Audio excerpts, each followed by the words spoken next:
Hiya guys, Freddy here. Welcome back to another Retro RPG. The end of another week, the end of another poll. We've got an absolutely amazing win for Renraku Arcology Shutdown. Now, when I put Shadowrun book into the poll, I usually expect it to win because it is so damn popular. But this one amazed even me. But more about that at the end of the video. So I'll cover that on the desktop in a wee second. And at the end of the video, I'll be back with some other poll related stuff and some other channel related stuff. But before I do that, I'd like to talk about my Patreons. Now, normally I offer some glib compliment to them, saying how amazing they are. Because these are amazing people, they help support the channel, and that is very much appreciated.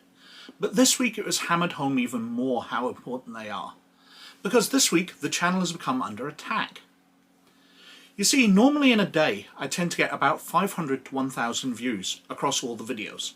Not a massive amount, but the fact that 500 to 1,000 people are watching me in one day is absolutely astonishing to me. It's really quite incredible, and I'm humbled by the fact that this has taken off so much. Not as much as many internet channels, but I am not most internet channels. I'm just me waffling away to a camera, as I am now. But one of the days this week, I picked up some 23,000 views in one day. Now that sounds like an absolutely amazing thing. I've suddenly become popular. Except all these views were 1 second long. Now that's what makes it an attack on the channel. Somebody is running some kind of bot against it to build up the views. Because they're 1 second, this has harmed the view duration of the videos. You see, YouTube recommends videos based on how long people watch them.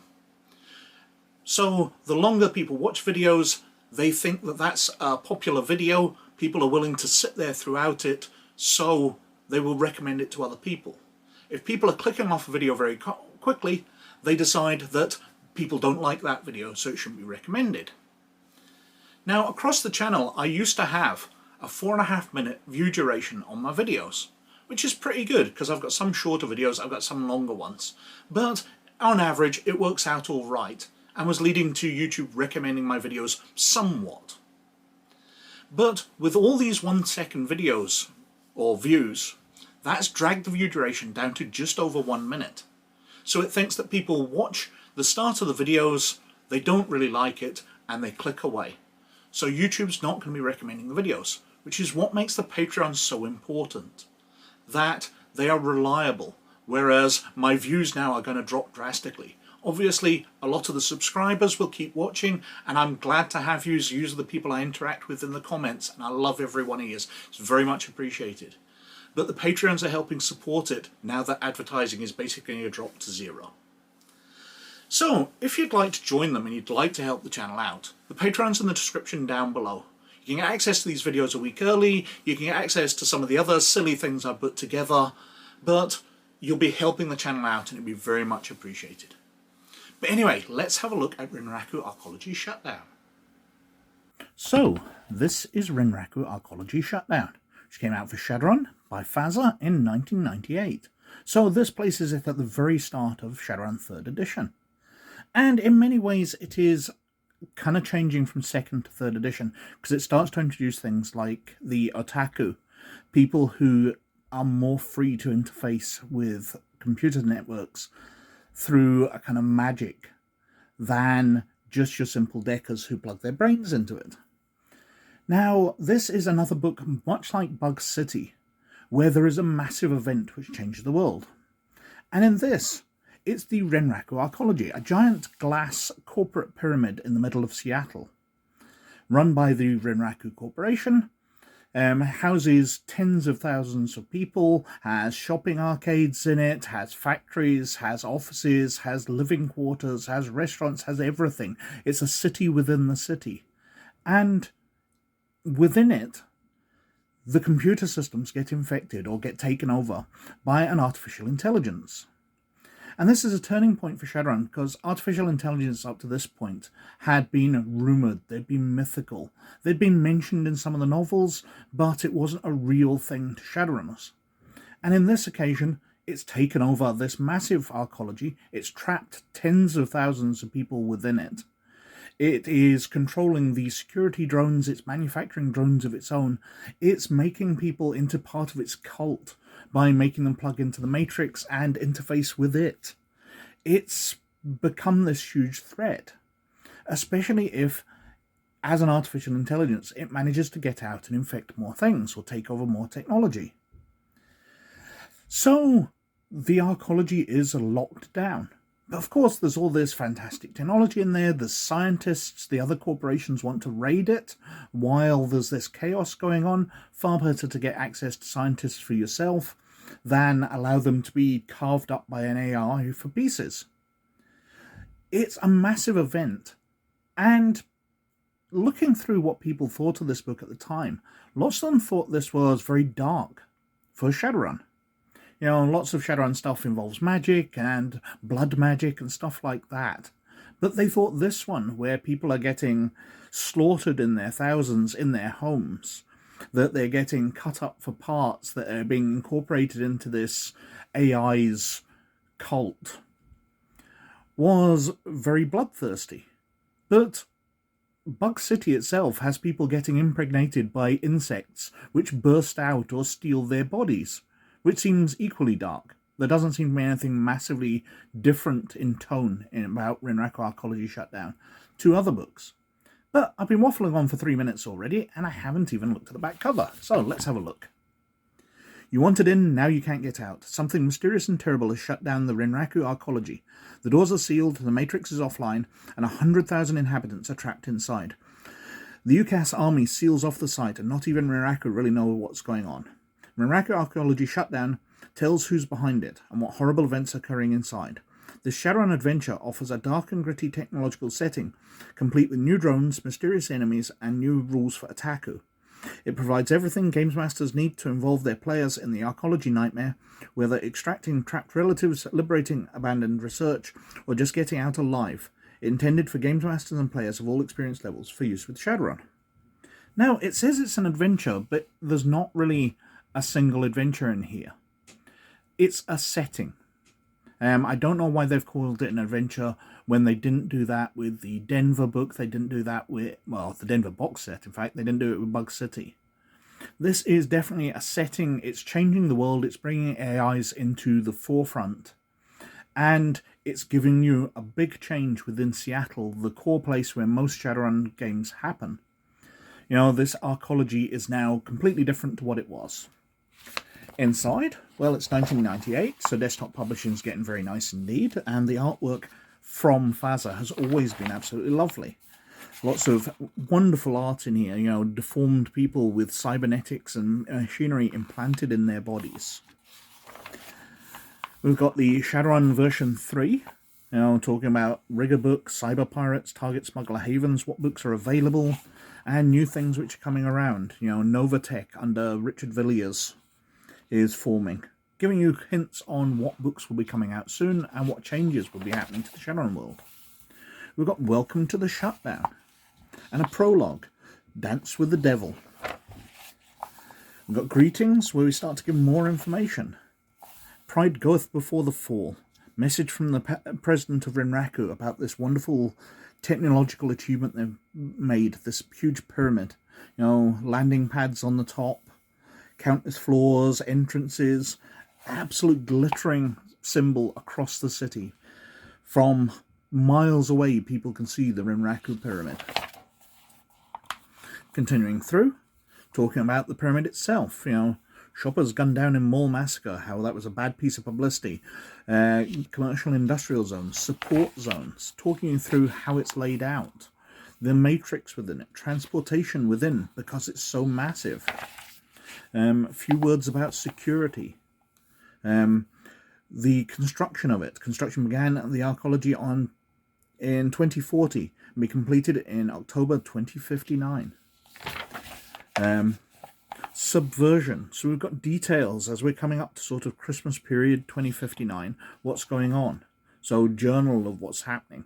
And detailing from within the pyramid what happened during the takeover. On the outside looking in. So people view of what's going on, very high-powered people discussing who is in control of it. It's a good deal more extreme than, say, a semi-ballistic crash, because there's hundreds of thousands of people in here, or 100,000 people. talking about various things with the artificial intelligences and software which run it. The shutdown itself. So we've got various high members of Shadowland, the Shadowrunners network, discussing what's happened. So we've got Captain Chaos, Cinder, Dodger, Fastjack, Magira, Neon Wraith, Peregrine, Ronin, and Syzygy. Many of these, Captain Chaos runs Shadowland. Dodger and Fastjack have been detailed within many of the novels. These are very powerful characters within the Shadowrun world of Shadowrunners. They're not influential characters outside Shadowrunning, probably. They're not like they run a country or anything. We've had various of the ancient elves. And during their meeting, they get attacked by intruders, which are named after angels. So we've got Gabriel, Samael, Raphael. Different angelic creatures attack their meeting in cyberspace. Magira fights them off, reacting badly when Dodger is hurt, which is her friend, because Magira is another AI mentioned in some of the novels. And then we've got a chapter on Slaves of the Machine. So what's happening within it? We've got things like different constructs, different types of drones controlled by the AI within it. Bumblebees with their toxin stingers, small helicopters. Medusas, cat-like, dog-like creatures with tentacles and multiple limbs, 4 legs and 2 arms. We've got mantas, floating creatures, dervishes, dolls. The dolls are the AI's eyes and ears amongst the arcology children. So you see a child carrying a doll and you're being monitored by the AI. It talks about the banded. So the people who have joined the cult, they wear a black stripe imprinted on their arm, following their initiation into it. All banded have these markings. The more bands, the greater the individual's relative rank. So we've got the whites, who are the sort of normal people. There's lots of information about them. Before we go on to the blues, who are the Arcology Security Force.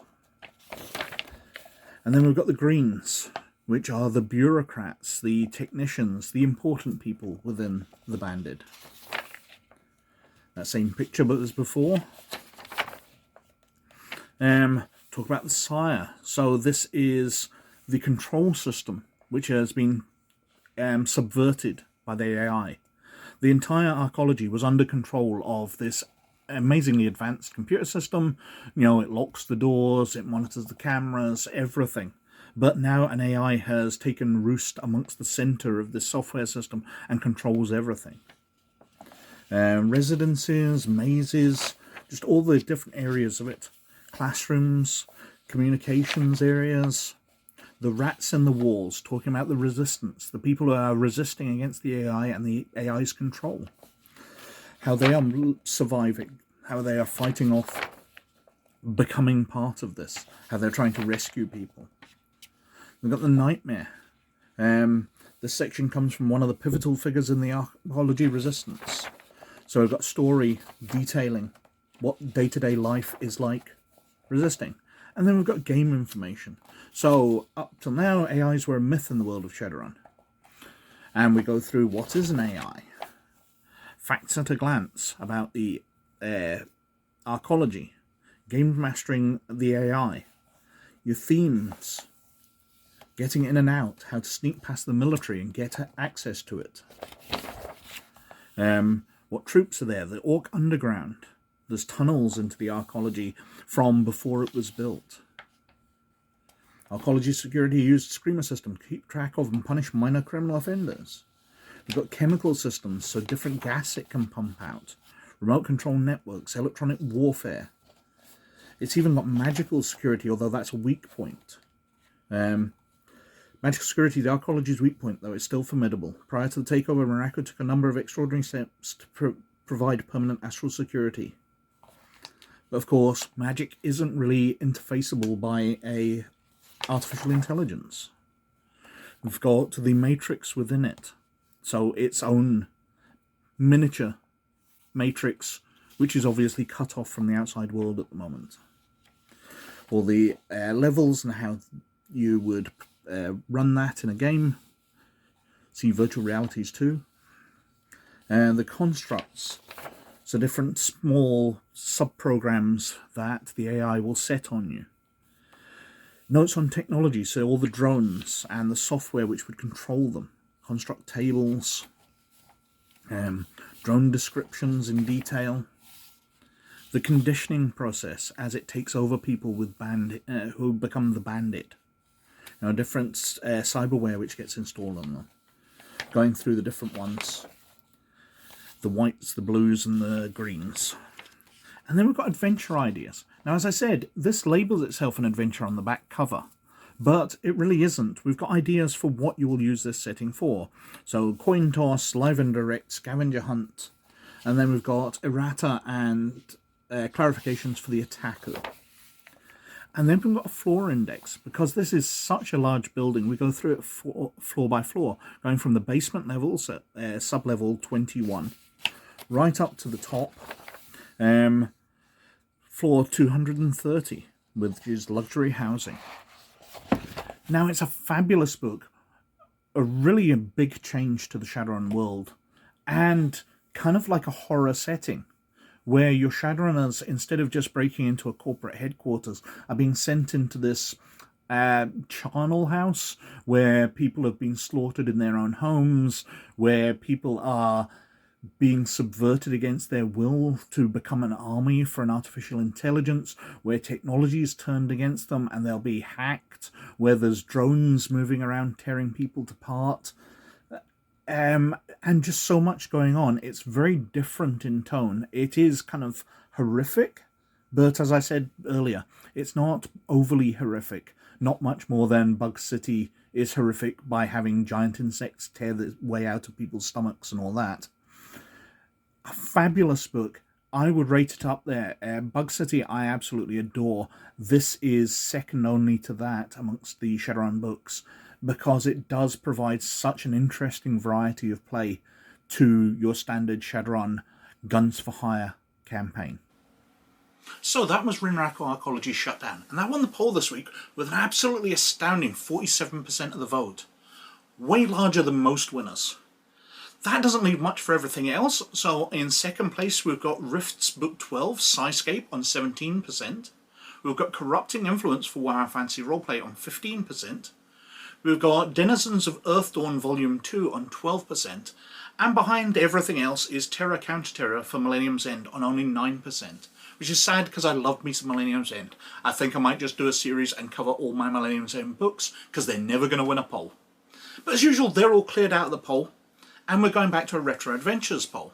And I'm going to try something a bit different this week, because in the chat on the Discord, link down below, check it out, join in the conversation there, it'd be very much appreciated. It is very quiet, but I'm willing to respond, and that's where I look for my feedback. Now, in that Discord, we have been chatting about perhaps starting to cover PDFs. Someone was concerned I was going to run out of books soon, which I'm not. I'm only about a fifth of the way through my collection, so I've still got a lot. After 4 years, I've only covered, as I say, about maybe a quarter or a fifth. So I've got many years left before I run out of physical books. But going over PDFs of rarer things. And that kind of inspired me, because there are some things which I don't have physically, which I would love to cover. And I'm putting a couple of those into this poll. So first of all is a PDF review, it would be, which would be Your Own Private Idaho for Price of Freedom. Now, Price of Freedom is very hard to get. I was very lucky to get my box copy after searching for many years. It's behind me somewhere, the big red box. And it's a fabulous game. I love the setting of it. It's very much Red Dawn, the role-playing game, based on very much 80s stuff. The scare of the Russians invading America and taking over, people losing their freedom. It's very much right-wing, survivalist, that kind of ethos. It's great stuff. I really like it. So covering one of the few adventures that were published for it would be absolutely amazing. Second up, we've got something that I backed as a Kickstarter, and I've only got PDFs because that's how they're publishing the add-ons for it. We Were Here First for Salvage Union. Now, I'm expecting my box set or my physical books for this to be delivered today, in fact. So covering those will be happening in the next few weeks. But it's nice to have a look at the way the adventures are structured for this, because they are a bit different. Next up, we've got a physical book, because I'm giving you the option of those as well. We've got Resection of Time for Call of Cthulhu. Now, this is a modern day adventure. We've covered a lot of those recently, and they've been very, very popular. So I thought I'd throw another one in. Next, after that, we've got Mercurial for Shadowrun. Now, this was one of the first published adventures. Absolutely iconic piece of art on the cover. Rather oddly, it's bright pink, which I don't think many adventures are, but it'd be great to cover one of the very early Shadowrun stuff, because I've loved covering those lately. And finally, when we're talking about firsts, Palace of the Vampire Queen for Dungeons & Dragons, which came out in 1976. This is the first published role-playing adventure ever. So, looking back at history, much as I enjoyed covering the Star Trek role-playing game the other week, which is a very early look at role-playing, this is looking at when people didn't even think there'd be a profit in selling adventures, because you could just make them up, as Gary Gygax thought. Anyway, let's see which one of those wins. I know which ones excite me, I know which ones usually win polls, but let's see if things happen a bit different this week. Other chat-related stuff, there's more books up on DrivethruRPG, the link's down below. I'm still doing NPCs for Modern Horror, NPCs for Cyberpunk, along with adventures for those, and Space Wars, my Star Wars ripoff to avoid copyright. They're all on DrivethruRPG, available for sale, but also available to Patreons of Laird and Librarian status. The Patreon's linked down below as well. Over on rpggamer.org, I've been carrying on through the episodes of Ahsoka as they come out, doing some stats for them, but also continuing through the later episodes of Young Jedi Adventures, which is still being quite a lot of fun. But apart from that, can't think of much to say, so I think I've whittled on for quite long enough. So thank you very much for watching, but as always, most of all, you look after yourselves, and I'll catch you later. Bye now.